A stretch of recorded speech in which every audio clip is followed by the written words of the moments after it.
Welcome back to our channel LTT let's take talk. This is CA Shruti Gupta. आज हमारा discussion का topic है ESOP, employee stock ownership plan. तो सबसे पहले हम डिस्कस करेंगे ये ESOPs होता क्या है, और फिर उसके बाद हम कुछ टर्म्स डिस्कस करेंगे रिलेटेड टू ESOPs, जिससे हमें पूरा प्रोसीजर भी क्लियर होगा कि how ESOP can be exercised. तो चलिए स्टार्ट करते हैं। जनरली स्टार्टअप्स फिक्स सैलरी के साथ साथ ESOPs भी देती हैं, that is the shares of the company at a pre determined price in order to get a good talent for a longer period of time. तो इस तरीके से एम्प्लॉयर को भी बेनिफिट होता है और एम्प्लॉय को भी बेनिफिट होता है। एम्प्लॉयर को तो ये बेनिफिट हो गया कि एक अच्छा टैलेंट हायर कर पाए for a longer period of time, और सेकेंड एम्प्लॉयज को क्या बेनिफिट होता है, एम्प्लॉयज को बेनिफिट होता है कि फिक्स सैलरी के साथ साथ कंपनी के शेयर्स भी मिल रहे हैं, चाहे वो बोनस के रूप में मिल रहे हैं या फिर एज एन इन्वेस्टमेंट मिल रहे हैं, बट एक फिक्स सैलरी के साथ साथ कंपनी के शेयर्स मिल रहे हैं eight a pre determined price, not at the market price. Suppose company ने अगर प्री डिटरमाइंड प्राइस किया है कि एक स्पेसिफिक पीरियड के बाद the eligible employee can exercise this option at a price of ₹1000 per share and the market price after 5 year is 5000। तो इस तरह से एम्प्लॉय को बेनिफिट हुआ कि 5000 का एक शेयर उसे 1000 में ही मिल गया। This is how employee gets benefit from ESOPs। अब नेक्स्ट हम कुछ टर्म्स डिस्कस करते हैं ESOPs में यूज होती हैं। जैसे जैसे हम टर्म्स डिस्कस करते जाएंगे वैसे वैसे ही क्लैरिटी आती जाएगी कि हाउ टू एक्सरसाइज ESOPs। तो सबसे पहले आता है एलिजिबल एम्प्लॉयज। जनरली कंपनी हर एम्प्लॉय को ESOPs अलॉट नहीं करती है, कुछ स्पेसिफिक क्राइटेरिया होंगे, कुछ स्पेसिफिक डेजिग्नेशंस होंगी जिनको ESOPs का बेनिफिट दिया जाता है।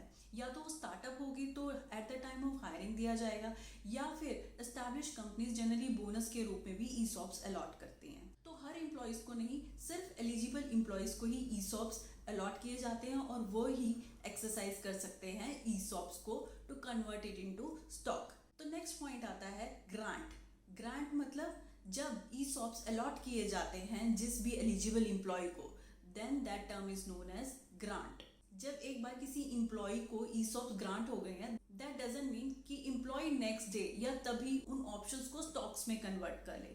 नहीं, एक स्पेसिफिक टाइम होता है, एक पीरियड होता है जिसके लिए एम्प्लॉय को वो स्टॉक्स को होल्ड करना होता है, उतने ही ESOPs को होल्ड करना होता है। लाइक फॉर एग्जाम्पल कंपनी की पॉलिसी है आपको ESOPs दिए जाएंगे, but you can exercise the option, you can convert into stocks after 5 years, और 5 years, that period of 5 years is known as vesting period। जिस टाइम पीरियड के लिए एक एम्प्लॉय को ESOPs होल्ड करने होंगे that is called vesting period। अब vesting period हो गया 5 इयर्स। 5 इयर्स के बाद ऐसा हो सकता है कंपनी कहती है कि 50% आप नेक्स्ट ईयर में एक्सरसाइज कर सकते हैं and 50% at the end of 6th year exercise कर सकते हैं। तो that schedule is known as vesting schedule, कि वेस्टिंग पीरियड के बाद आप वेस्टिंग शेड्यूल के अकॉर्डिंग ही अपने ऑप्शंस को स्टॉक्स में कन्वर्ट कर सकते हैं। जैसे कि मैंने कहा कि एक एम्प्लॉय आफ्टर 5 इयर्स 50% ऑप्शन को स्टॉक में कन्वर्ट कर सकता है and eight the end of 6 year balance 50% को अपनी ऑप्शंस को स्टॉक में कन्वर्ट कर सकता है। That conversion of stock is known as exercising the option. कि अगर कोई भी एम्प्लॉय अपनी ऑप्शंस को स्टॉक में कन्वर्ट करने जा रहा है, then that is exercising the option. याद रखिए ESOPs एक ऑप्शन है, अगर एम्प्लॉय चाहता है तो कन्वर्ट कर सकता है इनको स्टॉक्स में, अदरवाइज अगर नहीं चाहता है, इन केस उनको लग रहा है कि मार्केट वैल्यू कम हो रही है डिटरमाइंड प्राइस से, तो वो नहीं भी कर सकते हैं अपनी ऑप्शन को एक्सरसाइज। तो ये ऑप्शन जो है it is a right, it is the right of the employee either to exercise the option or not to exercise the option, all are dependent on the employees। अभी जैसे मैंने एक example coat किया था, उसमें मैंने कहा था कि जो भी प्राइस होता है वो ऑलरेडी डिटरमाइंड होता है जब ESOPs इशू किए जाते हैं। तो that pre determined price is known as exercise price.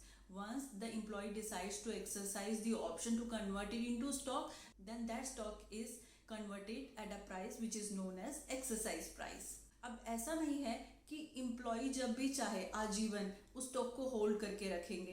एक स्पेसिफिक पीरियड होता है जब तक एम्प्लॉय को अपनी ऑप्शन को एक्सरसाइज करना होता है, उसको कन्वर्ट करना होता है स्टॉक्स में, और उस पीरियड को कहा जाता है exercise period. After the expiration of that period on a specific date, then that specific date is known as expiration date. उस डेट के बाद कोई भी एम्प्लॉय जिनको ESOPs दिए गए हैं वो अपनी ऑप्शन एक्सरसाइज नहीं कर पाएंगे to convert it into stock. तो इस तरह से एक ईसॉप को इशू किया जाता है। ईसॉप को इशू करने के बाद एम्प्लॉय के पास राइट आ जाता है, according to the plan, according to the schedule, वो अपनी ऑप्शन को कन्वर्ट कर सकते हैं स्टॉक में at a pre determined price which is known as the exercise price before the expiration date. I hope आपको क्लियर हुआ होगा कि ईसॉप्स क्या होते हैं और ये कैसे वर्क करते हैं। फिर भी कोई क्लैरिटी चाहिए या कोई क्वेरी है, please do let me know. Thank you for listening. Do subscribe to my channel. Stay safe, stay healthy. Bye bye.